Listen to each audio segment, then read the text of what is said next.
Welcome again to Work in Progress, the show where just regular people talk about things. Um, Thank you to Loewe for doing our technical things. And we have a very special guest, someone who I'm very happy to see, who helped us start this whole project. And that would be Dori B. Hello. Hi, And Jeffrey. it's always good to see you, as Yes, usual. thank you, and thank you for that introduction. I'm just as happy to see you after this time and where things have gone with the show. Yeah. Um, it's good to see you because, especially with things going on, it's just like nice to see friendly faces who Hmm. understand what's happening. Yeah. Um, Sante couldn't be with us today, but we wish her well wherever she is, and we're gonna Yes. miss her. Hmm. And I'm sure she'd have a lot to say about the things we're going to be talking about today. But we'll continue on and hold her in our thoughts. So we're going to be talking today about just the recent historical things happening, changes happening in the States, and how it kind of ripples out what we think that means, for the world in general. Uh, these kind of effects on a bigger scale. So, with that being said, we're going to talk about, of course, the big news. I think it's worldwide because I heard that a lot of other countries are commenting on the decision for the Supreme Court in the United States to reverse Roe versus Wade, which I believe it was Ireland had said something because they were moving towards more of a choice, which is crazy to me considering how religious Ireland is with the Protestant and Catholic division. But they were moving in a more progressive stance. And the Americas, who was supposed to be progressive, is going backwards. So, uh, what do you think?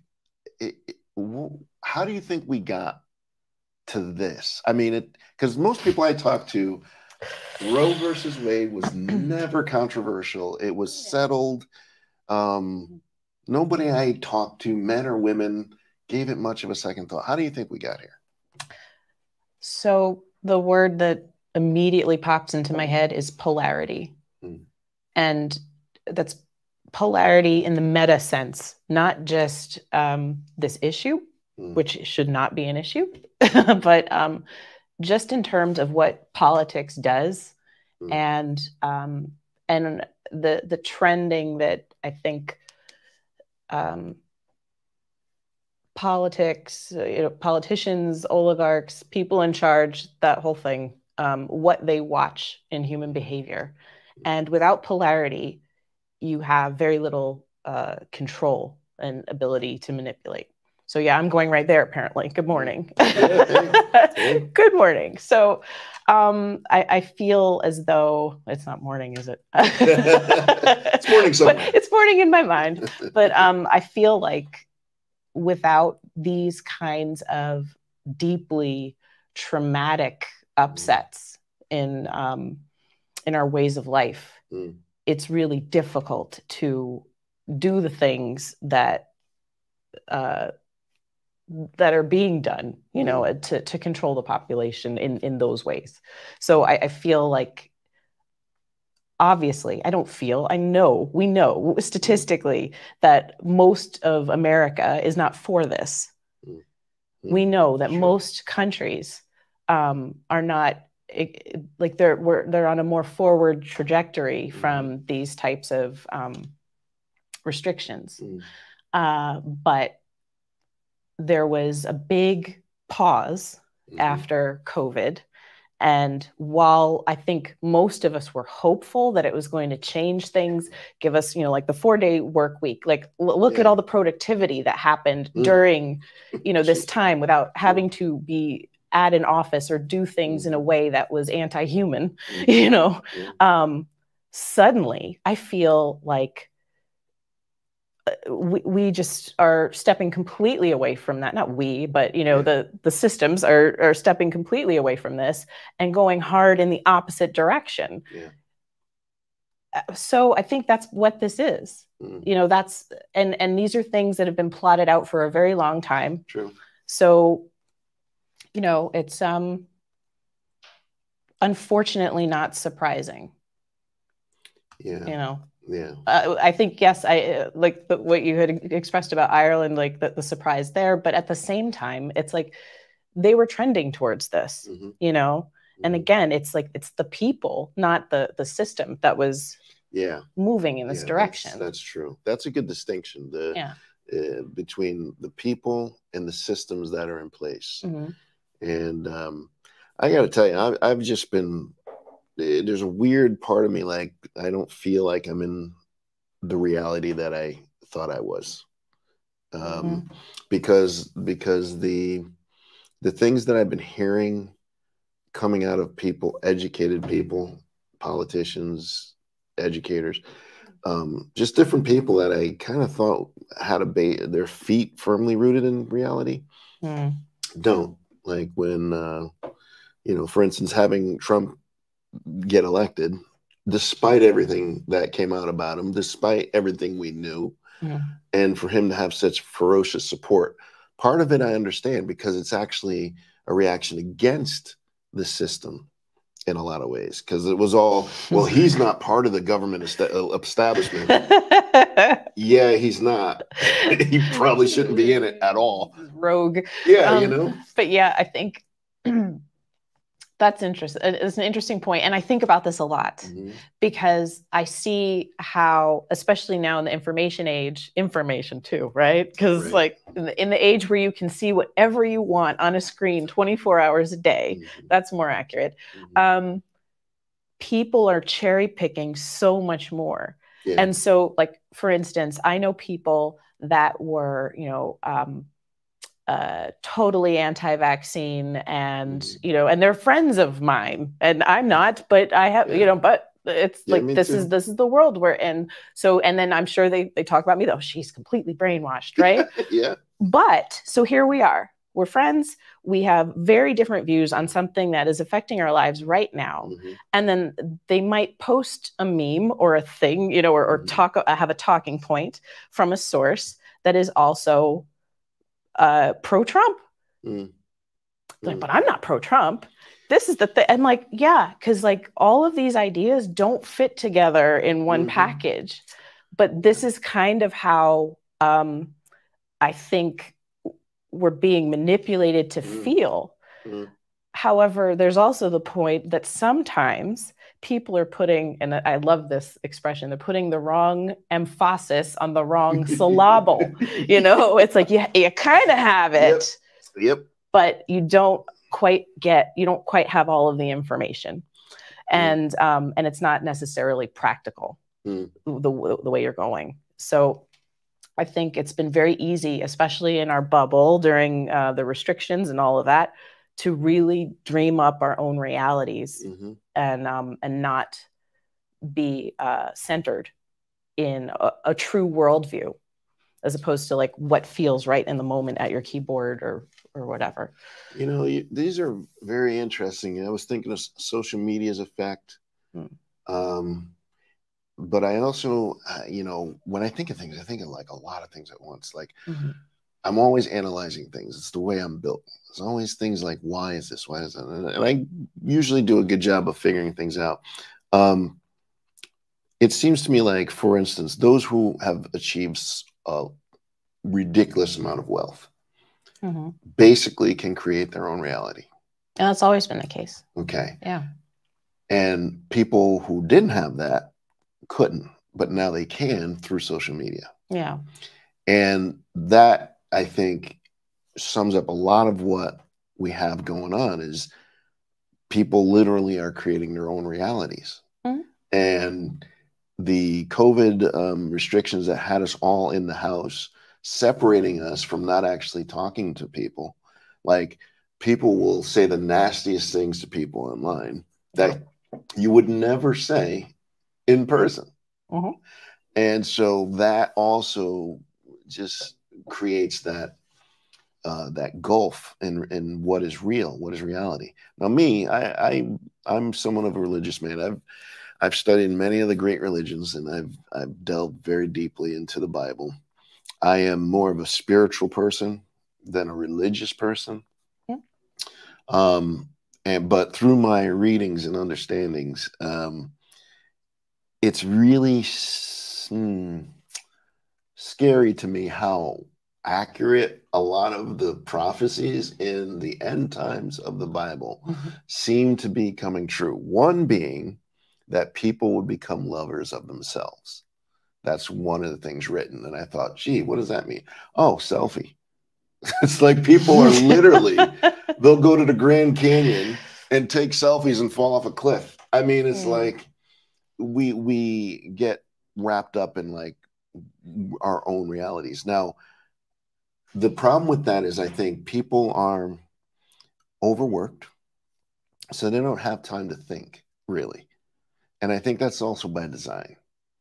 Absolutely, it is. And it's like when I see people protesting, you know, the one thing I hear on the right, which is supposed to be, you know, I'm sorry, I keep going off on a tangent, but the thing about the right and the left, in the States, they always say like the left, the extremist, violent left. And I'm like, really? These are the people who are eating kale and like don't like guns. And these are the people we're supposed to be worried about. You know, and even that is polarity. We're somewhere in between all of these things, because you just expressed something that, you know, based in religion. However, you're also concerned about Roe v. Wade. This would not be you 50 years ago. Not necessarily, right? Yeah, so it's like I feel like we're doing more like of we're not right or left. We're kind of just mixed all around at this point. The difference is like, who's buying this? Who's saying like, well, I'm for this, and well, no, and those are personas. That's not real. It's not real. Oh, I like that. Yeah. It's all very superficial. Yeah. This idea of right, the right is just, left is that. Yeah. It's not real. Yeah. That's not how we live. No. How we live is always a mixture of these things. And it's interesting that you mentioned like, the prophecies and coming true. That's like, yes, because we've been doing this a long time. We've had the end times before. Oh, yeah. We've had these, you know, incredibly selfish periods in human history. We've been overworked. Hello, slavery. You know what I mean? We've been all of these things already. So yeah, sure, it looks real familiar. And it, you know, it seems like a prophecy, but what it is also is history. Yeah. Repeating itself all over again. It's sorry, I got to get the vaudeville in there, but it's true. That's true. But my whole thing with the religion thing is, you know, because Roe v. is like the religious right, what they call it. Yeah. When Roe v. came down, there was a lot of them that were for it. There was a lot of them that didn't really have an issue with it. And I think the crux to that, for anyone who believes they are a religious person, was religion is not about pushing my idea on anyone. For you, that's not the case. Well, it is literally written that in the Bible, because we're talking Christian fundamentalism, is about yourself. And Jesus was very clear in saying, before you take the splinter out of somebody else's eye, remove the log out of your own, which always is saying focus on yourself, which all the major religions always talk about you. It's about your relationship, you know, what's going on with you. And not in the sense of a selfie. Yes. Yeah. It's with the deeper meaning. But back, just to bring it back to the things that we're looking at that are happening in the States. Let's just say I'm a, you know, fundamentalist Christian right person, right? How does that connect with the lawlessness of like the gun obsession, the current lawlessness around that, and then also putting every woman's life in danger with overturning Roe v. Wade? If I was actually following these teachings, I couldn't even begin to do these things. Right. So also the non-consideration of the time in which these things were rewritten, because where are the original texts? I won't even go into that. But I did. But I'm saying the times and like who wrote this and who did it serve. Let's just look at that. And let's look at the fact that there was no refrigeration. Did we have hospitals? We didn't understand so much of what we understand now. So it's like it was written for a specific time. So how are we going to carry those exact to the T ideas of how it was written when whatever time it was before now to make sense in the world we live in now? They didn't have cars. There's no what? What is this? So what's this? So I think even that also comes down to our Constitution. It comes down to the things that like you can't roll back time. You can't do it. Whatever they're doing now, they are. It's like there's whatever's happening now. It's like a big slash in the canvas ahead of us. It is not. We are not reverting back. We're moving forward with an enormous incapacitation. I would agree with that. But we're still moving forward. Okay.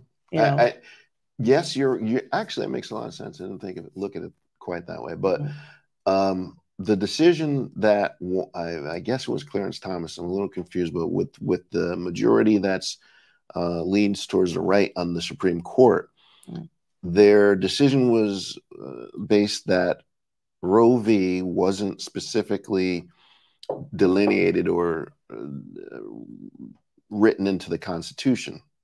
So that was their basis for upending it. And it's like, well, when the Constitution was written, women who wrote that? Women really weren't even citizens. I mean, Did a woman have any say in the Constitution whatsoever ever in the history of ever? Vote even. So but this gets back to reality. And what I like to say is truth. Always brings up in my head, like I said, I'm a religious person. And the one thing that always sticks out to me in things like this with politics and religion was when Jesus talks to Pontius Pilate and he says basically, I'm the truth. And then the politician looks at him and goes, what is truth? Which so encapsulate politics at this moment. Like, what is truth?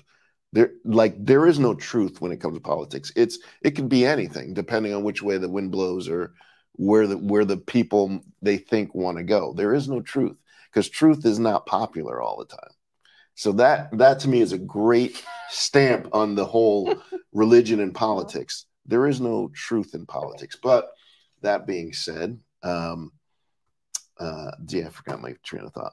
But it's this whole reality. Like, what is the reality and what is the truth? And people ignore it. And like, we never get back to like, well, forget the argument, like what you believe, what I believe. Bottom line, what is the truth of it? And I think the world has gone a lot. There's been a lot of right-wing leanings in the world, a lot of nationalists. It's fascist too. I mean, it's like right wing is putting it mildly. And this this particular thing with Roe v. Wade, and I don't know if you saw the news clip. There was a convention. I can't even. Sorry, it's understandable. But it's, there was a woman saying that this is a win for white life, and Trump is standing next to her. I'm sorry, I don't have details, but if I'm really honest, like I'm trying to be as composed as possible, but this is just more battering of our nervous system, more battering of our spirits, just like, and this is purposeful. There's a reason why, and it's exhausting. It is, It's absolutely exhausting. This is a win for white life. Yes. You know why? Because this is part of like Mein Kampf, like fascist agenda. Sorry, but that's the truth. No. They're worried about population of specific race of people, and it's insane. Yeah. And it makes no sense with what's actually happening in the world, regardless of how this, of this particular circus. Yeah. It's just not, there is no way to, quote, save the race. That's not going to happen. It doesn't matter what happens to me or anybody else. It's just not what happens in just the expansion of any species. The way that this is just,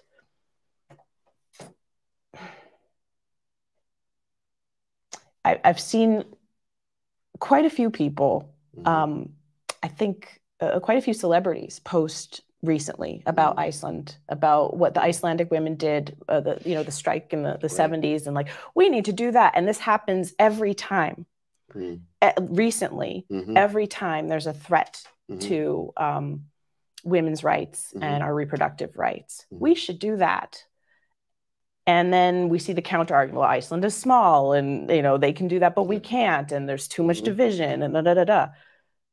But I feel like it's really pertinent to see like how the world suddenly shifts focus to this tiny place that we call home for this very like laser focused moment. And if there's any hope for us, it's that for like in the world, it's that we can get that focus.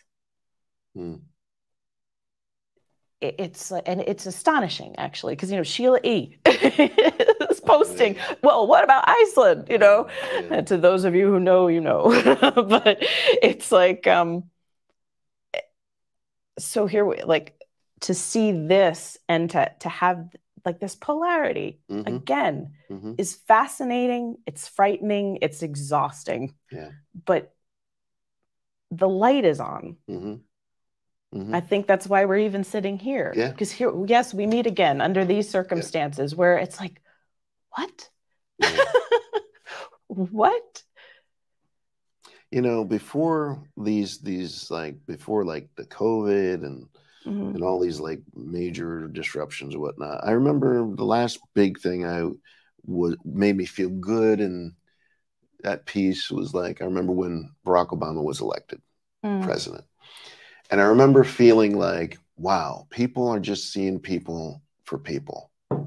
And maybe, just maybe, humanity has reached a little step in moving themselves forward. Like, because that was a big deal, for the leader of the free world to have African-American and white roots step forward and be embraced as a leader. Well, for the majority, at least, to be embraced as a leader, reaffirmed to me everything that I had grown up was being instilled in me as a child when I grew up, about working hard, fairness, not being judged on the color of my skin, but on the content of my character and what I did. And I felt, wow,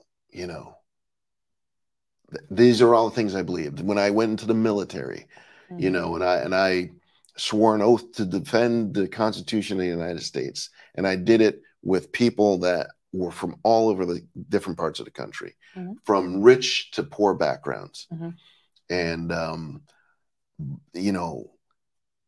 I felt stable. I don't know how to explain it. I felt like, like my feet were on the ground, like we're moving forward, like, the future is going to be good. And here I am. Like, what the hell happened? Like, they rolled back voting rights. They took away Roe v. Wade, which was settled. But it wasn't codified, wasn't codified. Well, why? And then you have like Trump. Trump. And now they've also taken away mandatory reading of the Miranda rights. Oh, jeez. I didn't hear that one. Yes. Oh, that's great. So there's everything they've done has it directly impacts people of color. It directly impacts people who are poor. And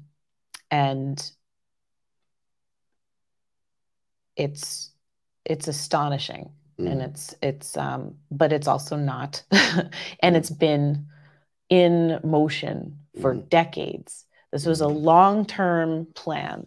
This is not sudden. It's like, take out the most hot button issue, dangle that in front of the press, and now all of these other things happened under cover of night. Do you think that we got complacent? Do you think that we were in a point where we were good and we sort of took it for granted? No, I think we got to a point of exhaustion. Wow. Yeah. Okay. I don't see it as complacency. We're still in COVID. That's still happening. Yep. There's another spike happening right now. I think we're just being battered consistently, purposely. And no, I will not blame my brethren, my human brothers and sisters, for being complacent. I will say we're all exhausted. And to see what's happening, in the workforce, how no, it's not like, hey, you know what? We learned from this and from COVID that we don't need as much. No, let's double production. Yeah. You got lazy. I literally have heard someone in a position of power in business say, all of my workers are so lazy now. Yeah. They got this break. And now they're not produced, they're all calling in. I'm like, yes, because we were exhausted then when it happened. And now a lot of them had COVID on top of everything else. So not even recognizing or willing to, take a gander at the idea that maybe all of us we're not just exhausted, we're still freaking sick. Yeah. So that's what I think is happening. I do not think it's complacency. Like I think before the COVID, the only thing that popped into my head with that thought was because they were saying, the new iPhone's coming out or this is coming out, and I think you're right. I think we may have we definitely were overworked, but also may have just hoped beyond reason that things would work out, that the fight, it seems like you said, what's going on now has been planned, has been chipped away at. And I think on the other side, we kind of, in my opinion, I think we took for granted that people weren't that extreme. Yes. I definitely wouldn't be that extreme. Yeah. Well, it's got to stop now because we're this far ahead on the road, instead of, for instance, codifying Roe v. Wade. How about this? Yes, there were things that could have, we could have been more vigilant, but then I use that word. I'm like, but we're hyper vigilant. Yeah. We've been hyper vigilant for this entire time. So, and that's the point. You can't keep your eye on every ball. True. And there's a lot of distraction. There's a lot of okay, so people, like we're talking about earlier, people getting super distracted with who's, what's this COVID thing about? Okay, yes, I understand it. It's terrifying. It was terrifying. And there's a lot of questions around pharmaceutical companies and the intent and intentions there. However, all of this other stuff was happening too. It's how are we supposed to focus on all of this? But, with that being said, there are some things I think regular people need to be vocal about and very clear on. That, first of all, I believe the news media is a tool of the elite in the system. Okay. And regular people know BS when they hear it. But after the COVID, that's a pretty strong assumption. I'm making I am making an assumption. During the COVID, I remember hearing who was keeping the lights on, who was keeping things running. And I thought to myself, maybe this is an eye-opening time where those who are making 1,000% more than their workers, these managers and CEOs, might come to a realization, gee, we should take care of these people because this is the ground in which we stand. and it's just nope, it was just more worse, stepping on necks, which is just really crazy to me. No, it's like, we need to ride them harder because they got lazy. Like, this is what happened. So, I mean, yeah, if we, us, the regular people who had this idea. So now you know. Now we know. I don't mean you personally. Yeah. Oh, I no. mean, it's like, know. Yeah, I mean, we've been reminded because again, this is repeating. This is not new. It's just, we thought we were past it. Yeah. In a certain way, it's like are you familiar with what is it, the cone, the spiral? Mm-hmm. So it's like, but it keeps going up. Mm-hmm. So yes, we're coming back to something, but we learned stuff, and we have technology, and we have all of these other things that have advanced too. So yes, it's gonna come around again, but we'll be at a different point. So I mean, just to lift us up and also to acknowledge just how far we've all come. It's that, okay, yes, this is repeating itself. It's scary. It's unfair. It's exhausting. All of that. But it's also a part of what we do. And and there's more information available than ever. Can we retain it? I don't know. That's a good point. I don't know. I feel like our phones contain it. I'm just as I don't want to use the word guilty. I'm a part of that as well, where I am always on my phone. I'm always like, looking at some sort of media. And what do I retain? I can't even. It's like what stays inside my head is so different than when I used to have to write everything out by hand. So I'm not sure what happens in the future. I just know that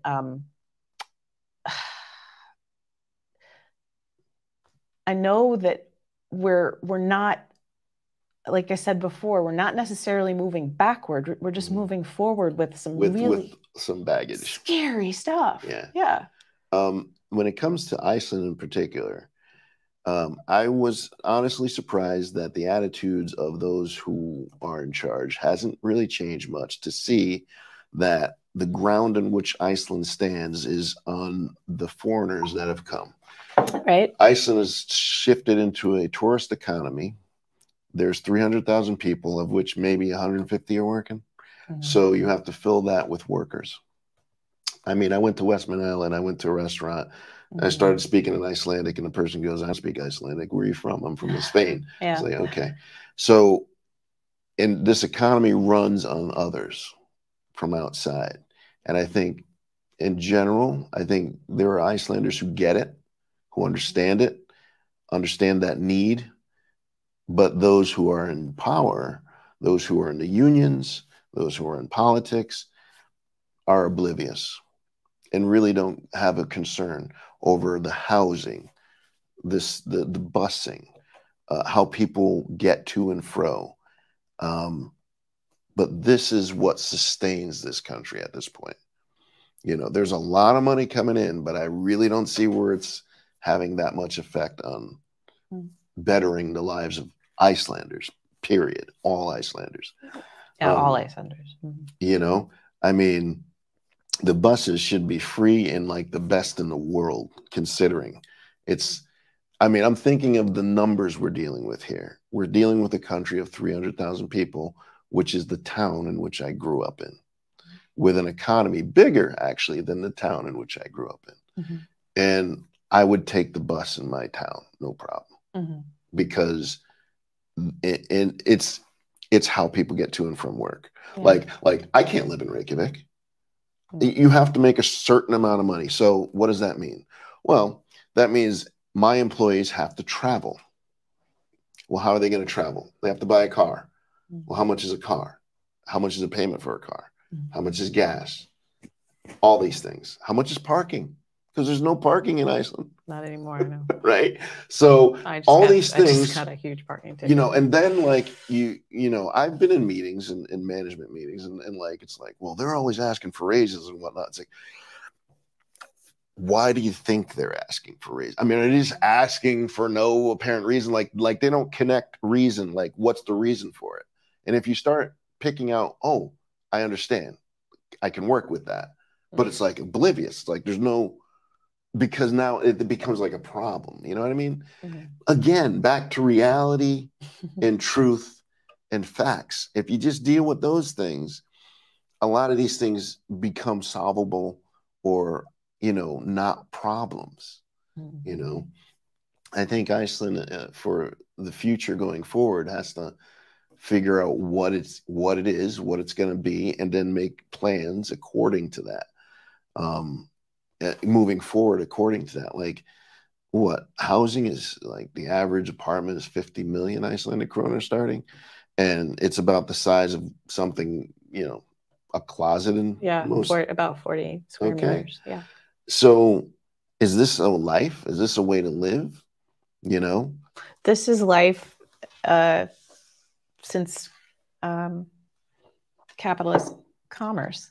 It's not capitalism. I'm gonna go commerce. Capitalist commerce. Okay. Nice distinction. So here's I just want to present this. This is like pre-Babylonian stuff. Okay. You're going back. I'm going to go way back, right, because we've had exchanges and centers of commerce and crossroads for a really long time. Mm-hmm. And so when you started talking about how foreigners are the backbone of the economy, because we're doing the jobs that nobody else wants their kids to do who are, born here in Iceland. Oh, yeah. And then of course it's the same, like we just pass this along as immigrants, like my kid's born here, going to school, they're going to be in business or a doctor or thing, not going to be doing this, So this has been the continuum for a really long time. Mm. And it's always been the way. I mean, mm-hmm. Who built the pyramids? Who built America? Now if I'm not mistaken, you lived a while in California, right? I sure did. So yeah, we're talking Mexican American. Yep. Okay. Who was doing all labor intensive jobs? Okay. Yep. And there was a time where one could come immigrant, do that work, and their kids could actually get a better life. Yes. They would go to school. And that was when there was more, I want to choose my words carefully. That was at the introduction of more so-called socialist policy and ideas into so-called democracy. Right. That's when we had a very suddenly, it's like, no, this is the work week became established. Mm-hmm. Weekends, vacations, child labor laws, all of those things created the America that people seem to be nostalgic for, yes, at least in terms of the economy. Yes. Not socially. No. All the way, right? Obviously, because there was still, Jim Crow and segregation and all of these things. But the quote American dream, especially for war vets, that was when there were some limits put on how much people were going to work, yep, how much people were going to receive, and how they would be set up to flourish. Yeah. So when I say, capitalist, I don't mean like, oh, it's just an all-encompassing bad thing. No, that's not what I'm saying at all. I'm saying when it's run amok without any consideration for humanity, that's a problem. Again, it's what reality, because we've seen it before. Yeah, there's this history. We know that it's possible. It's just who doesn't want this to be possible for all people. Yeah, because people can also be super content being a plumber, being doing construction. There are plenty of people who still actually have a passion for the jobs that were especially in an 80s way of thinking in terms of the American trajectory. It's like, oh well, we don't want our kids doing that. It's like, well, what does your kid want to do?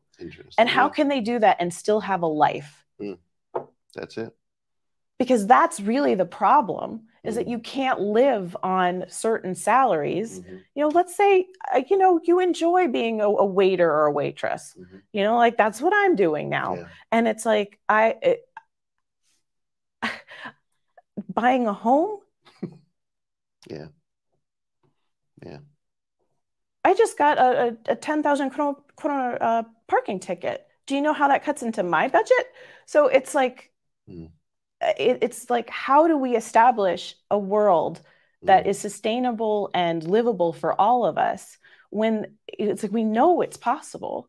But here's the thing. But who doesn't want that for everyone? But this is where might cause some people to blow their heads. But I think when you get to a certain amount of wealth, you lose your mind. I think wealth is a form of addiction.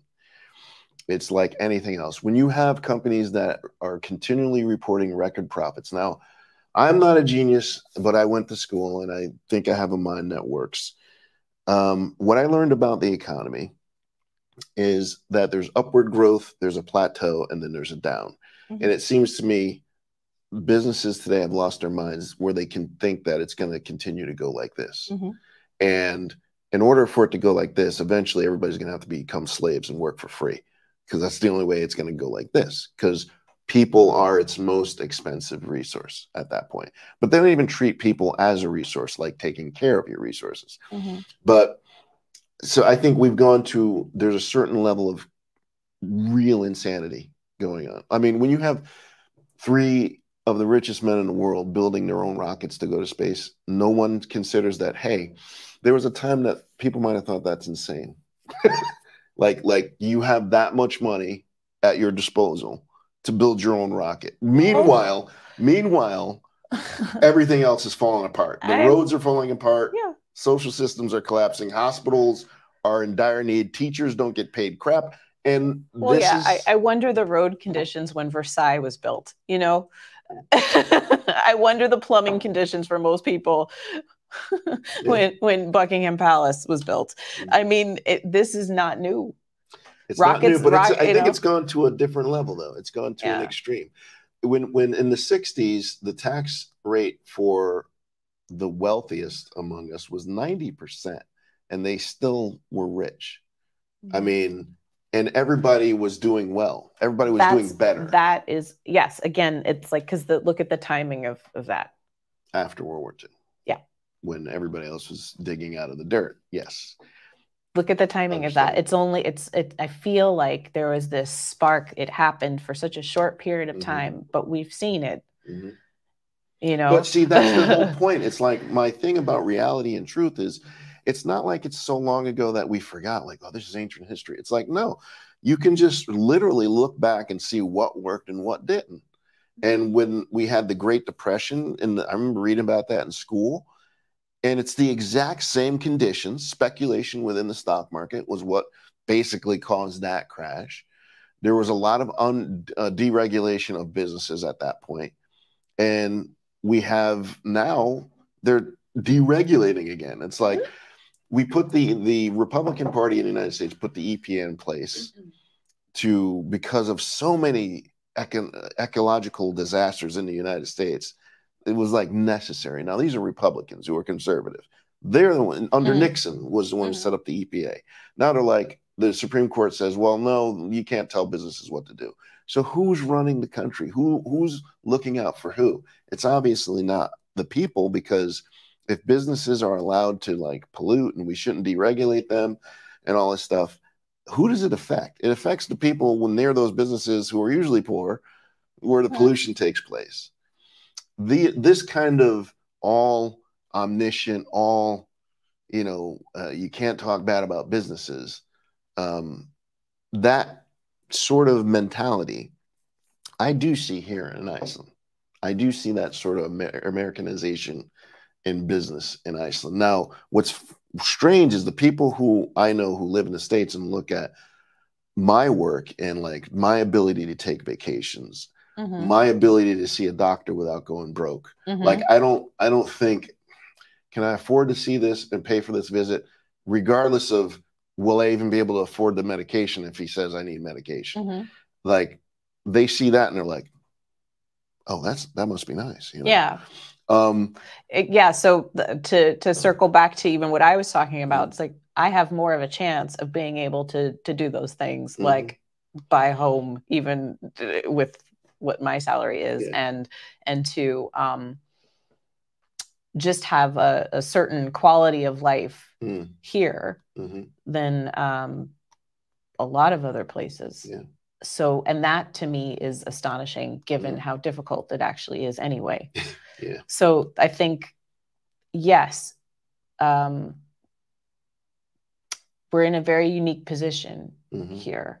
And I think to look at, especially like the dumpster fire of what's happening with our Supreme Court and in the US, it's an opportunity actually for this country and for others to really set more of their own course, even more. I'll say it like that, because Iceland is incredibly unique in a lot of ways.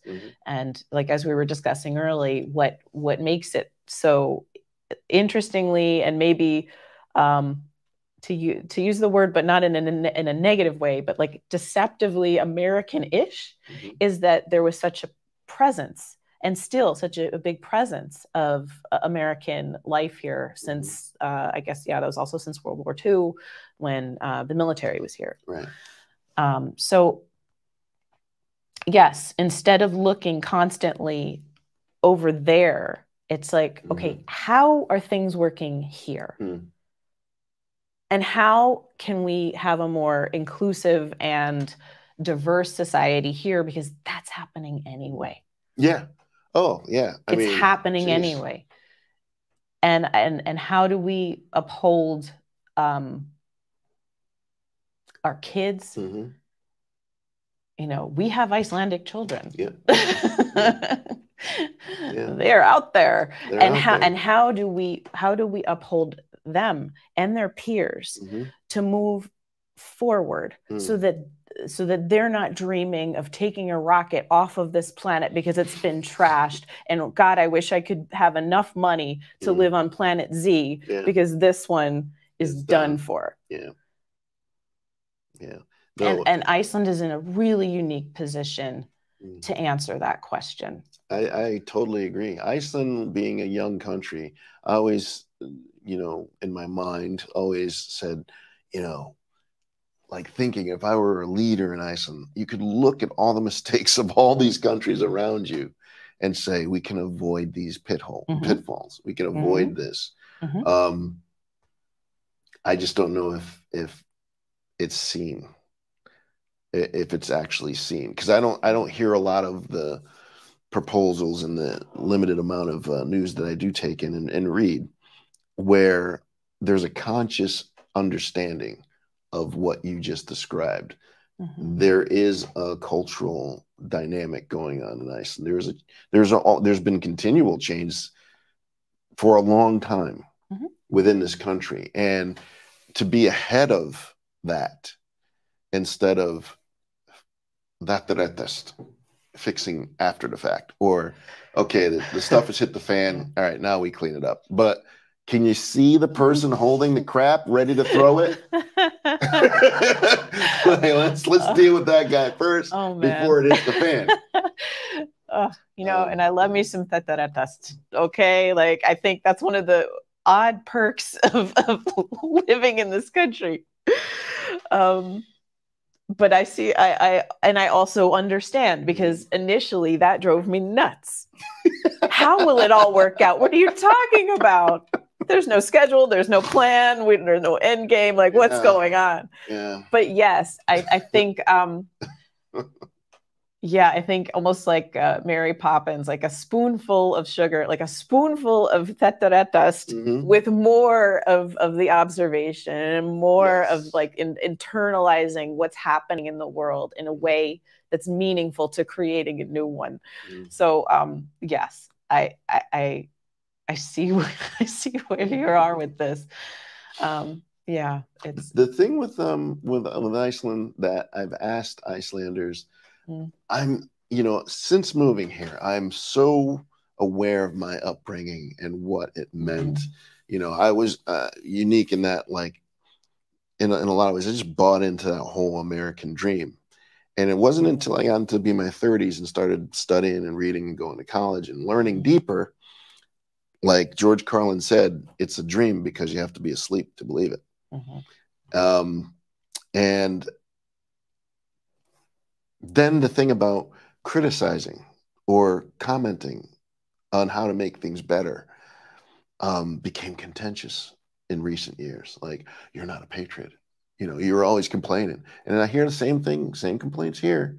And it's like, you know, I think it was a great patriot in the States. I can't remember who said, it was James Baldwin who said, I love America so much that I retain the right to perpetually criticize it, right? So in order to make it better, and that's not a foreign idea. That's, you know, here's a black poet who says this, but it was echoing Thomas Jefferson, who was talking about the Constitution being a living document. Right. These guys, these slave owners, these guys who had, nobody's perfect. Boy, I just said that. But wow.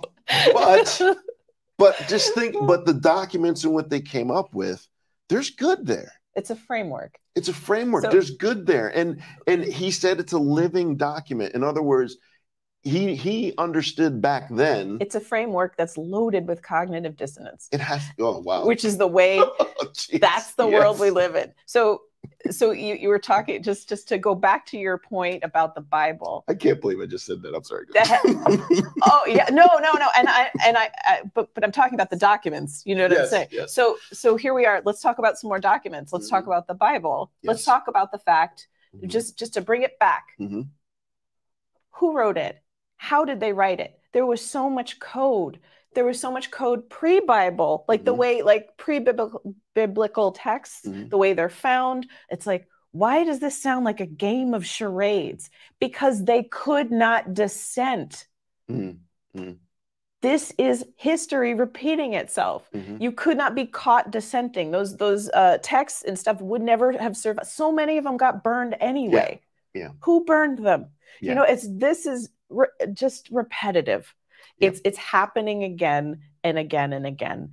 And ultimately, here we are in the I said it a million times and say it again, we're in the information age and we're still encrypting. Yeah.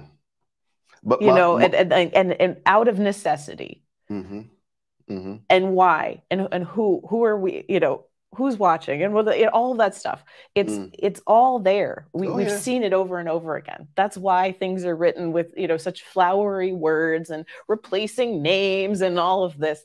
It's just how it's always been. You're so on point with that. I agree with that. My only hope is that, you know, there's a few sayings like whatever's done in darkness will come to light, and truth always remains true. Those things always seem to bubble. I hold on to those things. I mean, even I don't know if you heard, they found the arrest warrant for the woman who accused Emmett Till. Yes, I did hear about that. And they're going to serve her. And I'm like, that was one of the major kickoffs of the civil rights movement. And that even though it's been all this time, that's come back up. It's not, you know, I kind of hold on to that. And you know, I was watching a movie called Interstellar. Boy, that have you ever seen that movie? With Matthew McConaughey? Boy, that hits home. But it's like an allegory of life, really.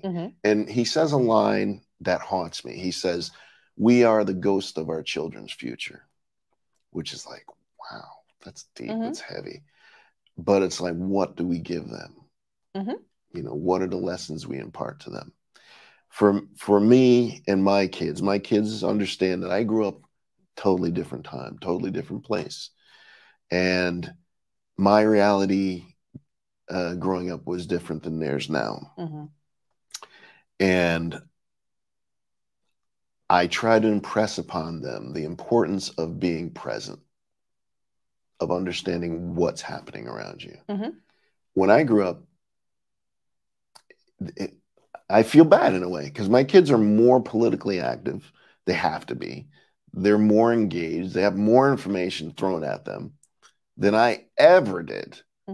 Comic books was my, like, till the age of like 16 or 17 was like my major concern. Your news source, yeah. Is Captain America going to meet Spidey in this? Yeah. That was like the real deal. Like nothing else was that extreme. There was no school shootings. But yes, but then also that's an extremely rare and very fortunate space that for you to have been in. You know, that's very unique. I mean, I have my own sort of privilege growing up. I grew up suburban, very mixed community. Me too. But there were, we've talked about this, and at the same time, still had to deal with obviously like plenty of racism, you know, plenty of really scary things. But you had the opposite as well to see, which is important. Yes. Yeah. And I also had plenty of consistent reminders of what's going on in the world too. So, and I turned out fine. Yeah, we're totally fine. Everything worked out. Yeah, but I really think that in the end, at least where we're going, there's the hope that the access to all of this information will turn more attention to building something better, something more sustainable, something more uplifting to all human life than it will to attempting to roll back time, because that's impossible. And that's insane. Yes, going backwards is there's nothing back There's there. No way to do it. You know, I've been studying maybe a little, not so much yoga, but you know, some Zen Buddhism. Okay. Like and the whole thing about being present. Like there is no future, but if you put yourself there, but there's no good in being there because it's not there yet. The future would still be now. And then the past, well, you can't go back there because it's done. It's not, you know, but you could put yourself back there, but it's like, it's dead. There's nothing there. The only place you can be is here, which is so hard because I think in a lot of ways we're like forced in a way of thinking of like, when this happens, it'll be good. When I finish my education, when I get the job, when I get the money, it's never about now. It's always about when. This is bringing me back to your question about, are we complacent, or have we been complacent? And I would say that the only place where any of us could really say that is like, have we been complacent in our own work, our own internal work? So, and even then, I don't like to use that word only because it puts more guilt, pressure, anxiety, you know, that we're already experiencing. So I would say maybe part of like a bigger part of our focus, if we were really all doing this work, then the external wouldn't look quite like this, you know, and perhaps that's what we're being rallied to do. You know, you're correct. This is like a huge alarm, you know, like we have this opportunity to look at you know, our Supreme Court, and like there are remedies for this. Things can actually be done if we have enough inner strength to really push for this. Just as, you know, if we have the resolve and the inner strength to really stay present and stay vocal where we are here, and really be like, yes, come on, we can move further past the past. Wow. Well, I think you've really touched upon the answer. The answer is being present. Being present. I know for myself, it's easy to focus on like what's not good and this, that, and the other thing, but it's more productive to be present and focus on what can I do at this moment.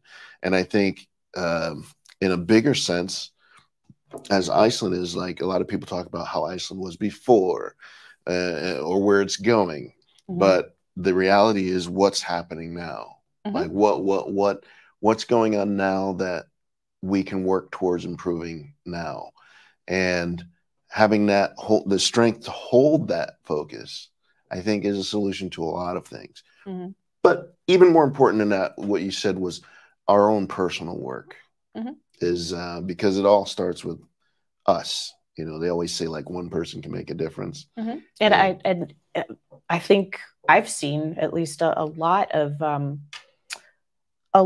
of really great results and a lot of hope in what's been happening here. Because one of the benefits of it being a smaller population is that things catch on really fast. You know, the number of, for instance, yoga studios, we'll put it that way, the number of people that are meditating, the fact that it's in schools, all of these things point towards a much different trajectory than you know, what was happening before this point. So yeah. All right. So with that, I think we'll wrap it up. We touched on a lot of things. And as we do. As we do. I'm very happy to have had this time with Dori to spend and talk with you. You know, it's funny because we haven't seen each other in a while, and then we get together, and this is what we're talking about. It's like heavy, man. But likewise, Jeffrey, this has been actually really cathartic and therapeutic as well as fun and informative. So thank you. You know, we all should need to take care of ourselves. There's a lot going on in the world, and you know, personally, I believe it's important for us to be able to reach out to whoever we can, friends, family, therapists, whatever, because things can be crazy. And for the younger people who are dealing with a lot, there's a lot to be young and have to face. And you see the adults around you, you know, doing and saying things, and you're trying to find your own way. There's nothing weak about reaching out. As human beings, we're social creatures. You know, we thrive on our connections with each other. We can only grow with our connections with each other. And I am very fortunate. I feel very fortunate as a man to have such strong and intelligent, smart women that I can call and talk to about things that I like. This whole Roe v. Wade. I have a lot of friends in the States who are female in various different occupations, and they are so good at walking me to how they're feeling. And that educates my understanding of issues that normally I probably wouldn't even think about. So reach out, do your part. We all have a part to play in the life that we have. And hopefully it's a positive part. And if it's negative that we're putting out there, know that it only just makes us worse. It only makes things smaller. With that, I want to thank Levi for recording. I want to thank Dori for being here. Sante for always being here and putting up with me. And until next time, we will be discussing other things. Hopefully, changes positive. Thank you.